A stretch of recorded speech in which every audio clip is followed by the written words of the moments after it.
MDH ಜನ ಮಸಾಲಾ. ಈಗ ಕಡಲೆ ಇರಲಿ, ಹಲಸಂಡೆ ಬೀಜ, ಕಪ್ಪು ಕಡಲೆ ಅಥವಾ ಬಿಳಿ ಕಡಲೆ, ಎಲ್ಲವೂ ಸ್ವಾದಿಷ್ಟವಾಗುತ್ತೆ.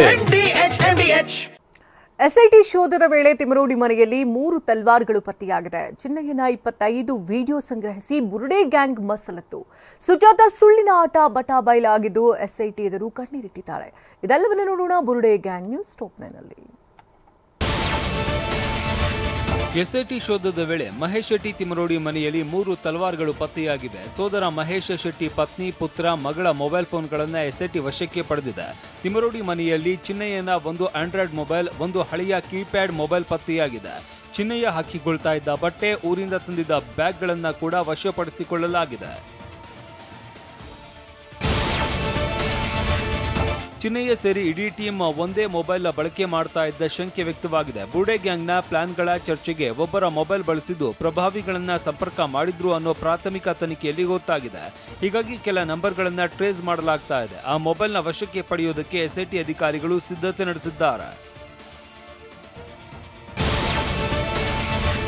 ಬುರುಡೆ ಚಿನ್ನಯ್ಯ ಕೆಲ ಯೂಟ್ಯೂಬ್ ಚಾನೆಲ್ಗಳಿಗೆ ಸಂದರ್ಶನ ನೀಡಿದ್ದ. ಹಲವು ಆಯಾಮದಲ್ಲಿ 25 ವಿಡಿಯೋ ಸಂದರ್ಶನ ಮಾಡಿಕೊಂಡಿದ್ದ ಗ್ಯಾಂಗ್ ಚಿನ್ನಯ್ಯ ಅರೆಸ್ಟ್ ಆದಾಗ ಯಾವ ವಿಡಿಯೋ ಬಿಡಬೇಕು, ಚಿನ್ನಯ್ಯ ಓಡಿ ಹೋದ್ರೆ ಯಾವ ವಿಡಿಯೋ ವೈರಲ್ ಮಾಡಬೇಕು ಎಂಬ ಬಗ್ಗೆ ವಿಡಿಯೋ ರೆಕಾರ್ಡ್ ಮಾಡಲಾಗಿತ್ತಂತೆ.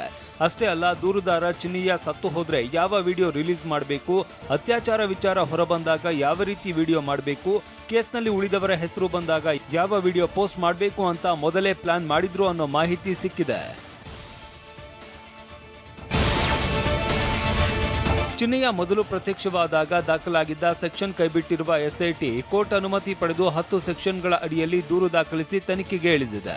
ಯಾವ ಕಾರಣಕ್ಕೆ ಚಿನ್ನಯ್ಯನನ್ನ ಬಂಧಿಸಿದ್ದೇವೆ, ತನಿಖೆ ಯಾಕೆ ಮಾಡ್ತಾ ಇದ್ದೇವೆ, ದೂರುದಾರನಾಗಿದ್ದ ಚಿನ್ನಯ್ಯ ಆರೋಪಿಯಾಗಿದ್ದು ಯಾಕೆ ಎಂಬುದರ ಬಗ್ಗೆ ಕೋರ್ಟ್ಗೆ ವಿವರಣೆ ನೀಡಿರುವ ಎಸ್ಐಟಿ ಇದೊಂದು ಕಪೋಲ ಕಲ್ಪಿತ ಷಡ್ಯಂತ್ರ ಅಂತ ಮಾಹಿತಿ ನೀಡಿದೆ. ಹೀಗಾಗಿ ಬುರುಡೆ ಗ್ಯಾಂಗಿಗೆ ಕಾನೂನು ಕುಣಿಕೆ ಬಿಗಿಯಾಗ್ತಾ ಇದೆ. ಸುಜಾತ ಸುಳ್ಳಿನ ಆಟ ಎಸ್ಐಟಿ ಮುಂದೆ ನಡೆದಿಲ್ಲ. ಎಸ್ಐಟಿ ವಿಚಾರಣೆ ವೇಳೆ ಸತ್ಯ ಹೇಳಿರುವ ಸುಜಾತ ಭಟ್, ನಾನು ಹೇಳಿದ್ದೆಲ್ಲ ಸುಳ್ಳು, ತಪ್ಪಾಯ್ತು, ಬಿಟ್ಟು ಬಿಡಿ ಅಂತ ಕಣ್ಣೀರು ಹಾಕಿದ್ದಾರಂತೆ. ಎಸ್ಐಟಿ ಅಧಿಕಾರಿಗಳ ಮುಂದೆ ಕಣ್ಣೀರು ಹಾಕಿ ಸುಜಾತ ದೂರು ವಾಪಸ್ ಪಡ್ಕೊಳ್ತೀನಿ ಅಂತ ಹೇಳಿದ್ದಾರಂತೆ. ನಾನು ಹೇಳಿದ್ದೆಲ್ಲ ಸುಳ್ಳು, ತಪ್ಪಾಯ್ತು, ಬಿಟ್ಟು ಬಿಡಿ ಅಂತ ಸುಜಾತ ಭಟ್ ಹೇಳಿಕೆ ನೀಡಿದ್ದಾರೆ. ಆದರೆ ಸುಜಾತ ಭಟ್ ಹೇಳಿಕೆಗೆ ಸಮ್ಮತಿಸದ ಅಧಿಕಾರಿಗಳು ವಿಚಾರಣೆ ಮುಂದುವರೆಸಿದಾಗ ಸ್ಫೋಟಕ ವಿಚಾರ ಬಯಲಾಗಿದೆ. ಸುಳ್ಳು ಹೇಳಿದ್ದರ ಹಿಂದಿರುವವರ ಹೆಸರನ್ನ ಸುಜಾತ ಬಾಯ್ಬಿಟ್ಟಿದ್ದು ಸೂತ್ರಧಾರಿಗಳಿಗೆ ಸಂಕಷ್ಟ ಶುರುವಾಗಿದೆ. ಎಸ್ಐಟಿ ನಿನ್ನೆ ಬೆಳಿಗ್ಗೆಯಿಂದ ರಾತ್ರಿವರೆಗೂ ಸುಜಾತ ವಿಚಾರಣೆ ಮಾಡಿದ್ದು ಇವತ್ತು ಕೂಡ ಹಾಜರಾಗುವಂತೆ ಸೂಚನೆ ನೀಡಿದೆ. ಸೋಷಿಯಲ್ ಮೀಡಿಯಾದಲ್ಲಿ ಲೈವ್ ಬಂದಿದ್ದ ಗಿರೀಶ್ ಮಟ್ಟಣ್ಣನವರ್ ಚಿನ್ನಯ್ಯ ಹೇಳಿದ್ದೆಲ್ಲ ಸತ್ಯ, ಆದ್ರೆ ಭಯದಿಂದ ತಪ್ಪು ಸ್ಥಳ ತೋರಿಸಿದ್ದಾನೆ ಅಂತ ಹೇಳಿದ್ದಾರೆ.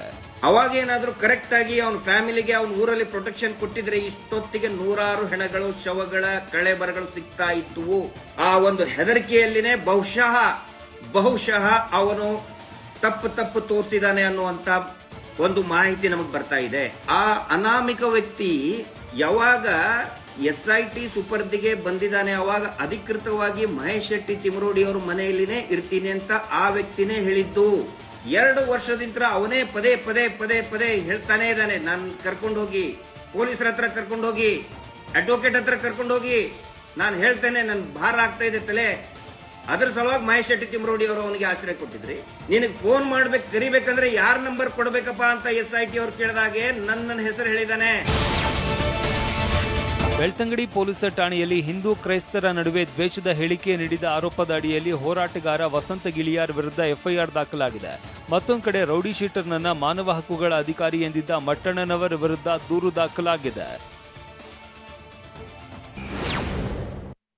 ವಾಹ್, ಯಾಕೆ ಈಗ ಬಂತ ಸ್ವಾದ? ಖಂಡಿತ ಈಗ ಬಂತು ಅಸಲಿ ಸ್ವಾದ. MDH chunky chaat masala life ಅಲ್ಲಿ ಅಸಲಿ ಸ್ವಾದ ತರುತ್ತೆ. ಅಸಲಿ ಮಸಾಲ, MDH